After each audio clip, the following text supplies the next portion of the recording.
آپ تمام چیزوں کے لیے وقت نکالتے ہیں اور آپ وقت نکال سکتے ہیں کیونکہ میں جانتا ہوں کہ آپ ویڈیو گیمز کھیلنے کے لیے 8 گھنٹے نکالتے ہیں، باسکٹ بال کھیلنے کے لیے 5 گھنٹے نکالتے ہیں۔ جب آپ کسی چیز کے لیے وقت مختص کرنا چاہتے ہیں تو آپ کر لیتے ہیں۔ جب آپ کو امتحان دینے کے لیے وقت نکالنا پڑتا ہے اور ساری رات جاگنا پڑتا ہے تو آپ ایسا کرتے ہیں۔ میں اسی حوالے سے بات کر رہا ہوں، غور سے سنیے گا۔ میں آپ سے بات کر رہا ہوں کہ فجر کی نماز کو قضا کرنے کا گناہ صبح کے وقت نہیں ہوتا، اس کا گناہ تو اس وقت ہی شروع ہو جاتا ہے جب آپ رات دیر تک جاگتے رہتے ہیں، کیونکہ آپ کو پتا ہوتا ہے کہ آپ نے صبح فجر کے لیے نہیں اٹھنا اور آپ جاگتے رہتے ہیں۔ آپ اچھی طرح جانتے ہیں کہ آپ کے ساتھ ایسا ہوتا رہتا ہے کہ جب آپ رات کو دیر تک جاگتے رہتے ہیں تو آپ جانتے ہیں کہ آپ کو صبح فجر کے لیے نہیں اٹھنا، آپ رات بھر جاگنے کو ترجیح دیتے ہیں اور آپ جان بوجھ کر ہر روز فجر کی نماز قضا کرتے ہیں۔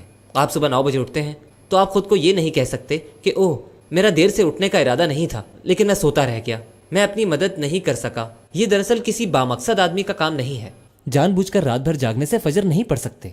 کوئی بات نہیں اگر صبح آپ کی والدہ آپ کو پیٹ پر لات مار کے اٹھا دیتی ہیں، یہ عمل آپ کو بدل تو نہیں سکتا لیکن آپ کو خود سوچنا پڑے گا۔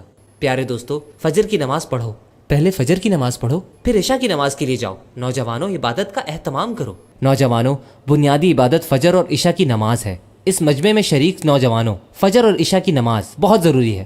اگر آپ کو اس دین کی خدمت کرنے کی خواہش ہے اور آپ واقعی اس دین کی خدمت کرنا چاہتے ہیں تو آپ کو اپنی فجر اور عشاء کی نمازوں کا معمول بہتر کرنا پڑے گا، اور اس کے ساتھ ساتھ جتنا ہو سکے قرآن کو یاد کریں۔ بہت ہی خوبصورت صورت ہے سورۃ الاسراء۔ یہ قرآن کی 17ویں صورت ہے۔ اللہ تعالیٰ فرماتا ہے اقیموا الصلاۃ لدلوک الشمس الی غسق اللیل وقرآن الفجر ان قرآن الفجر کان مشہودا۔ اس کے معنی یہ ہیں وہ وقت جب سورج غروب ہو رہا ہوتا ہے، ڈوب رہا ہوتا ہے، یعنی مغرب کا وقت۔ جب سورج غروب ہو رہا ہوتا ہے آپ کو مغرب کی نماز اسی وقت ادا کرنی ہے۔ جب سورج بالکل ڈوب جاتا ہے اور چاند نکلنے لگتا ہے اور دن بالکل ختم ہو جاتا ہے، وقرآن الفجر، یہاں یہ نہیں کہا فجر کی نماز، دوسری نمازوں کو کہتے ہیں مغرب کی نماز، عشاء کی نماز، جب بالکل اندھیرا ہو جائے۔ جب فجر کی نماز کی بات ہے تو نماز فجر نہیں ہے بلکہ قرآن الفجر ہے۔ قرآن الفجر، فجر کی نماز میں ہم جتنا قرآن پڑھ سکیں اتنا ہمارے لیے اچھا ہے۔ ایک مسلمان ہونے کی حیثیت سے اس میں ایک خاص بات یہ ہے کہ فجر میں آپ جتنا تعلق قرآن کے ساتھ جوڑیں گے اتنا اچھا ہوگا آپ کے لیے۔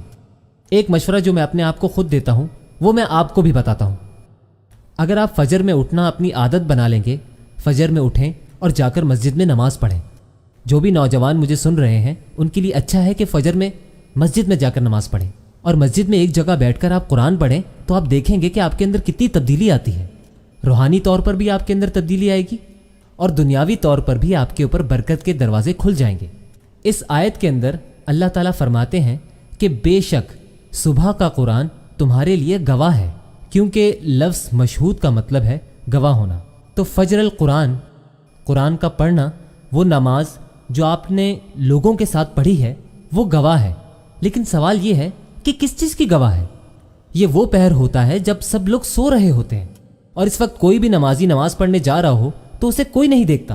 اللہ فرما رہا ہے کہ تم جو کام کر رہے ہو اس کا گواہ ہے، لیکن گواہ ہونے کے لیے اس کام کو دیکھنا کسی کے لیے ضروری ہے۔ اس کے گواہ فرشتے ہیں، اللہ کے بھیجے ہوئے، جو آپ کے ہر اعمال کو لکھ رہے ہیں۔ اس کا گواہ اللہ تعالیٰ خود ہے۔ یہ وہ فرشتے ہیں جو آپ کے اس نیک عمل کو لکھ رہے ہیں، آپ کے گواہ بن رہے ہیں۔ یہ ایک بہت ہی خوبصورت بات ہے۔ میں آپ کو یہی مشورہ دوں گا اور میں خود بھی اس بات پر عمل کرنے کی پوری کوشش کرتا ہوں۔ آپ یہ عادت بنائیں کہ رات میں آپ جلدی سونے کی کوشش کریں گے۔ میں جانتا ہوں یہ کہنا بہت آسان ہے اور کرنا مشکل۔ ہمارے پاس بہت کام ہوتے ہیں، ہمیں اپنے پروجیکٹس کو ریڈی کرنا ہوتا ہے اور یہ کام رات میں ہی ہوتے ہیں، اور رات کے وقت تو شیطان بھی بہت زیادہ ایکٹیو ہوتا ہے۔ پھر وہ ہمارے دماغ کو بھٹکاتا ہے، وہ آپ کو کہتا ہے کہ تھوڑا ریلیکس کر لو اور کچھ اور کام کر لو، کوئی مووی دیکھ لو۔ آپ یہ سارے کام رات دیر تک کرتے ہیں اور پھر فجر میں آپ کی آنکھ ہی نہیں کھلتی۔ آپ اٹھ بھی جائیں اور آپ نماز کے لیے چلے بھی جائیں تو آپ نیند میں اتنے زیادہ ڈوبے ہوئے ہوتے ہیں کہ آپ کو معلوم ہی نہیں کہ آپ کیا پڑھ رہے ہیں۔ آپ کو معلوم ہی نہیں ہوتا کہ آپ وضو میں کیا کر رہے ہیں، آپ نماز میں کیا پڑھ رہے ہیں، آپ نیند میں ہی ہوتے ہیں۔ اگر آپ فجر میں اٹھ جاتے ہیں، اگر آپ اٹھ جاتے ہیں تو آہستہ آہستہ آپ کو یہ عادت پڑ جائے گی کہ آپ سونے بھی جلدی جائیں۔